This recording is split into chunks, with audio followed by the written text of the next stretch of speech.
ఇక కేటీఆర్ ఒక ట్వీట్ చేశారు సార్ తెలంగాణ ఆవిర్భావ దినోత్సవాల వేళ. తెలంగాణలో వేలాది మంది అమరులు అయ్యింది ఎవరి వల్ల?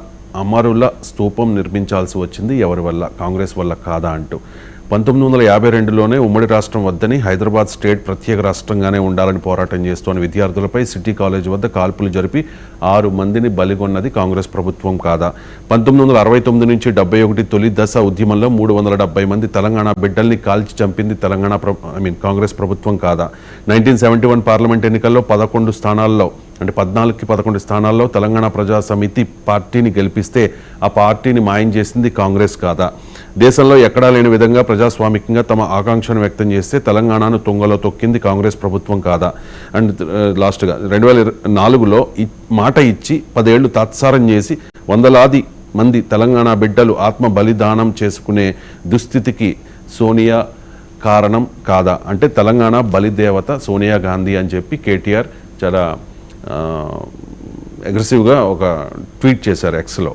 సో తెలంగాణ ఇచ్చిన సోనియా, తెలంగాణ ఇస్తే ఆంధ్రప్రదేశ్లో కాంగ్రెస్ పార్టీ ఖతమవుతుందని తెలిసి కూడా తెలంగాణను ఇచ్చిన సోనియా గాంధీ బలిదేవత అవుతుందా? అంటే ఇప్పుడు తెలంగాణ ఎందుకు ఇచ్చిందనే చర్చలోకి వెళ్తే ఏ రాజకీయ పార్టీ రాజకీయ వ్యూహంలో భాగంగానే ఇస్తారు. బట్ ఏదైనా ఫ్యాక్ట్ రిమైన్స్, ఇవన్నీ నిజం. ఇప్పుడు కేటీఆర్ చేసిన ట్వీట్లో ప్రతి ఒక్కరు నిజం. కానీ ఒక్కసారి గూగుల్లో కొట్టండి KCR family photo with Sonia Gandhi అని.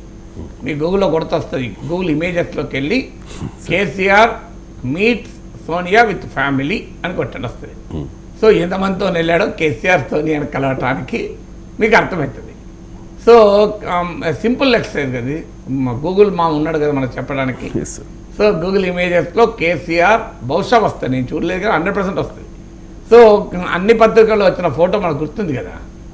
ఇదంతా జరిగినాకనే కదా 1952లో ఆ సిటీ కాలేజీలో 6గురిని కాల్ చంపిన తర్వాత, 69 మా తొలి దశ ఉద్యమంలో 370 మంది చంపిన తర్వాత, 2004 తర్వాత 10 ఏళ్ళు తాత్సారం చేసిన తర్వాతే కదా కేసీఆర్ ఫ్యామిలీ వెళ్ళి సోనియాను కలిసి కృతజ్ఞతాపూర్వకంగా ధన్యవాదాలు చెప్పింది. అదే మీరు చెప్తుంటే ఇప్పుడే జస్ట్ ఆ ఇమేజ్ ఓపెన్ చేశాను సార్. కేసీఆర్ వాళ్ళ wife Harish Rao with family, Kavitha with family and Santosh Kumar with family, మొత్తం గ్రూప్ ఫోటో సార్. మరి ఎట్లా ఎందుకు ఎలా కలిసారు వీళ్ళు? సో మరి అంటే what do we tell about this?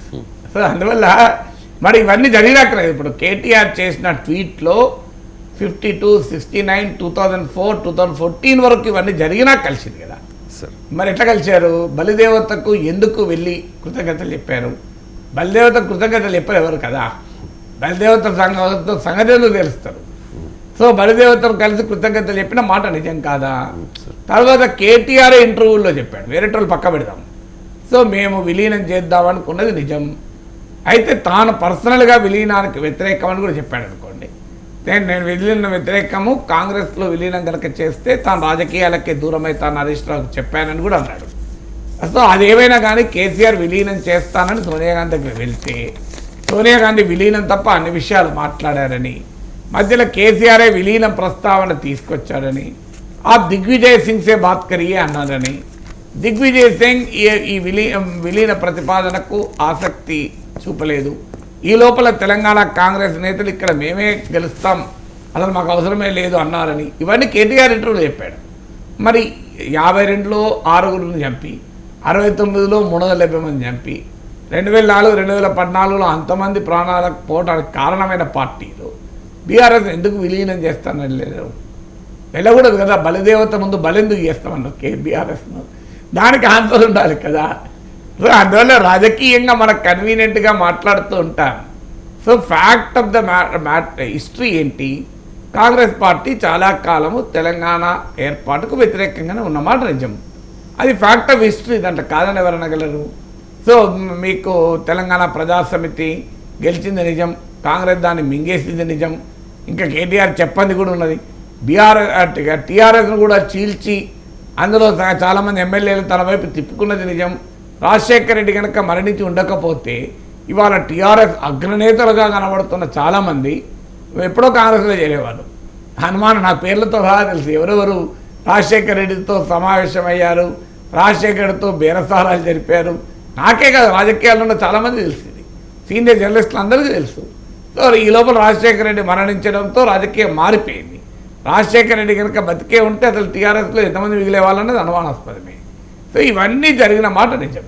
కానీ అదే సమయంలో సోనియా గాంధీ నిర్ణయం ద్వారా తెలంగాణ వచ్చింది కూడా నిజం.